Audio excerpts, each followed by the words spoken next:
Rugby.fr, fournisseur officiel de football. Salut les amoureux du ballon rond, ravi de vous retrouver. On commence tout de suite ce JT avec le mercato du Paris Saint-Germain qui part dans tous les sens. Ce n'est pas un secret, avec toutes les blessures, le club de la capitale est à la recherche d'un défenseur central. Les dirigeants du club ont jeté leur dévolu sur Lenny Yoro du LOSC. Si le club lillois n'est pas vendeur, Luis Campos ne lâche pas l'affaire et selon nos informations, un rendez-vous entre les différentes parties est prévu cette semaine. Le but de cette entrevue est de trouver un terrain d'entente pour boucler un transfert. Entre le tarif minimum voulu par le LOSC et les désirs du joueur pour son avenir à court terme, il y a beaucoup de choses à discuter. Idéalement, le PSG serait ravi de s'appuyer sur lui au plus vite et c'est d'ailleurs le message qui est diffusé aux joueurs et à son entourage, ce qui pourrait faire la différence. Affaire à suivre. Dans le sens des départs aussi, le PSG s'active. Poussé vers la sortie de l'été dernier, Hugo Ekitike est devenu indésirable depuis le début de la saison, mais l'ancien Rémois pourrait vite rebondir cet hiver. En effet, l'Eintracht Francfort fait le forcing pour recruter l'attaquant cet hiver et l'opération semble en bonne voie. Selon Sky Sport Germany, un terrain d'entente verbale a été trouvé entre le club allemand et Hugo Ekitike. D'après le média, l'international U20 français a consenti à baisser son salaire de plusieurs millions d'euros pour faciliter son arrivée à Francfort. Touchant près de 7 millions d'euros bruts par année au PSG, Ekitike serait enclin à accepter des émoluments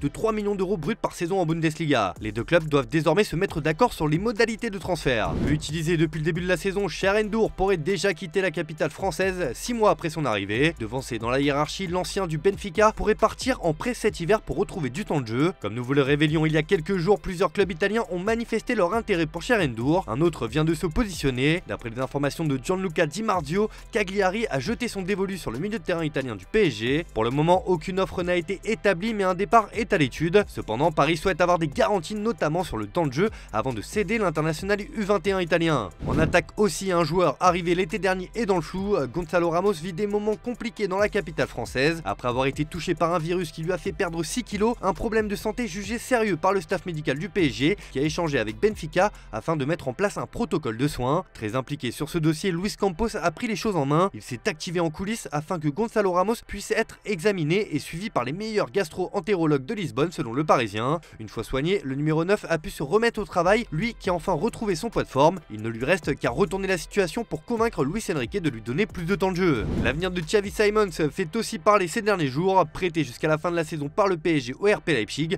le néerlandais continue de s'épanouir en Bundesliga, à tel point que le milieu offensif batave souhaiterait poursuivre l'aventure outre-Rhin la saison prochaine, un scénario pas forcément envisagé par le club de la capitale. Selon Sky Sport Germany, Xavi Simons a son mot à dire concernant son avenir et il souhaiterait en réalité continuer une saison de plus en Allemagne. De son côté, Leipzig, qui ne dispose pas d'option d'achat, devrait donc tenter de prolonger le prêt de son joueur jusqu'en juin 2025. En position de force dans ce dossier, le PSG serait d'ailleurs prêt à discuter avec la direction allemande. Reste désormais à trouver un terrain d'entente entre les différentes parties. Enfin, une pépite que l'on a découvert ce week-end en Coupe de France face à Orléans, c'est Seny Mayoulou. Âgé de 17 ans, le milieu de terrain attise les convoitises. Après son match réussi en Coupe de France, il pourrait gratter du temps de jeu en cette deuxième partie de saison comme l'a laissé entendre Luis Enrique. Sauf que le joueur est en fin de contrat à la fin de la saison et selon l'équipe, de nombreux clubs européens sont à l'affût pour le recruter l'été prochain, mais le PSG devrait s'activer pour le prolonger dans les prochaines semaines. On passe à la question du jour les amis, pour vous le PSG doit-il absolument recruter Lenny Yoro cet hiver? Vous nous dites tout dans les commentaires et on en reparle dès demain. D'ailleurs vendredi, Dimitri vous demandait si le Bayern Munich ratait son mercato hivernal. Eh bien vous êtes mitigé. Vous pensez que le mercato n'est pas terminé ou vous craignez que le club bavarois perde des joueurs importants dès cet hiver?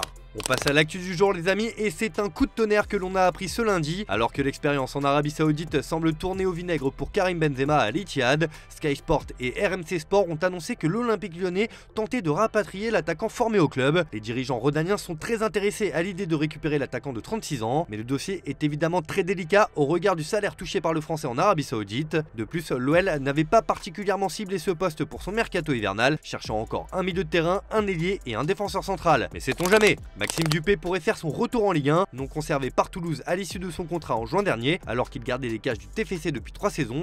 Le joueur de 30 ans décidait de tenter sa chance en Belgique du côté d'Anderlecht, mais il pourrait vite revenir en France car l'OGC Nice est à la recherche d'un deuxième gardien après le départ de Salvatore Sirigu. Selon nos informations, des négociations sont en cours pour le transfert du portier français. De son côté, l'Olympique de Marseille est toujours à la recherche d'un latéral gauche suite au départ de Renan Lodi. Si la piste Adrien Truffert est toujours active, celle menant à Quentin Merlin a récemment avancé. Selon nos informations, informations, un accord a été trouvé entre le joueur et l'OM et les discussions ont en parallèle avancé entre les clubs, à tel point que le FC Nantes cherche déjà un nouveau latéral gauche conscient que Merlin pourrait changer d'air d'ici le 31 janvier prochain. La direction phocéenne n'a également pas renoncé à faire venir Adrien Truffert du Stade Rennais. Bref, l'OM s'active dans ce dossier du latéral gauche. Et justement, le Stade Rennais est proche de boucler l'arrivée d'un milieu de terrain. Azor Matusiwa est arrivé à Rennes ce lundi. Selon nos informations, le milieu de terrain néerlandais du Stade de Reims a passé sa visite médicale sans problème et va s'engager dans l'après-midi avec le club breton. Il va remplacer Nemanja Matic sur le départ. Manchester United veut se débarrasser de Casemiro. Alors que le Brésilien est sous contrat jusqu'en 2026 avec les Red Devils, il est poussé vers la sortie par la direction mancunienne. En effet, The Sun et le Daily Star indiquent que Manchester United pourrait faciliter son départ. Le club veut réduire les pertes financières puisque le joueur coûte environ 300 000 livres par semaine, soit près de 350 000 €. Ainsi, pour éviter de se ruiner avec un joueur dont ils ne veulent plus, ils sont prêts à trouver un accord avec le milieu afin de mettre un terme à son contrat en 2024 plutôt que de le vendre à un prix réduit. Et oui, il paierait plus en le gardant jusqu'à la fin de son contrat. Ainsi, on parle d'une résiliation avec un joli chèque de 23 millions d'euros pour le Brésilien. De quoi ravir ses prétendants saoudiens alors que l'AC Milan et la Juventus le suivent aussi. Après la victoire du Barça sur la pelouse du Betis Séville 4-2 hier, Xavi est revenu sur les erreurs d'arbitrage qui ont coûté des points à son équipe cette saison. L'occasion pour lui d'évoquer en même temps la victoire dans la polémique du Real Madrid sur Almería. Ahora es de Garitano, que si hablamos nos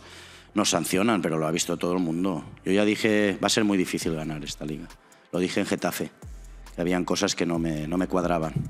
Pues a continuar trabajando, seguimos en la lucha, quedan 18 partidos, hoy empezamos la segunda vuelta de la mejor manera posible y hasta donde nos llegue, pero hay cosas que no, que no controlamos, ¿no? Lo ha visto todo el mundo hoy. Sí, mira, me acuerdo en Getafe, el penalti a Rafinha, que es clamoroso en Vallecas, pero clamoroso, que no se habla. El gol de Ferran Torres, el gol de Joao Félix en Granada, que tampoco se habla. Pues son situaciones que ya llevaríamos 6 puntos más. 6 puntos más. Son situaciones, pero claro, al final no son excusas, son realidades. Son situaciones en el minuto 95 que nos salen cruz siempre. On passe aux officiels du jour et l'Arabie Saoudite enregistre un nouveau départ. Après Jordan Henderson, le milieu argentin Ever Banega a de son côté choisi de rentrer au pays. Après un passage de 4 années à Al-Shabaab, il s'est ainsi engagé avec les New York Old Boys. Diego Moreira quitte l'OL et retourne à Chelsea. C'était annoncé hier par le joueur lui-même, c'est désormais confirmé par l'Olympique Lyonnais. Prêté sur ce début de saison par Chelsea, l'ailier portugais de 19 ans quitte déjà le club rhodanien et va revenir à Londres. Dans la foulée, il pourrait être prêté en cette fin de mercato hivernal. Direction Hoffenheim pour David Jurasek. Arrivé cet été à Benfica, David Jurasek n'a pas convaincu. Le latéral gauche tchèque de 23 ans vient d'être prêté jusqu'à la fin de saison du côté d'Hoffenheim. Le club allemand dispose d'ailleurs d'une option d'achat. Paul Bernardoni rebondit en Suisse, mis à l'écart après un avertissement de ses avocats en raison de salaires impayés. Le gardien de but français quitte bien Konya Sport pour découvrir la Super League. En effet, l'ex-international espoir tricolore rejoint le Yverdon Sport FC, 9e du championnat suisse après 18 journées. Il y signe un contrat de 6 mois, soit jusqu'à la fin de l'exercice actuel. Allez, on se quitte avec l'image du jour les amis et direction le Mexique où les supporters des Tigres ont rendu un hommage absolument magnifique à André-Pierre Gignac. Le Français a inscrit 200 buts avec le club mexicain, alors il a eu droit à un superbe tifo dans une ambiance exceptionnelle. Profitez-en. Voilà, c'est tout pour aujourd'hui. Bonne soirée à tous. On se retrouve dès demain sur Foot Mercato.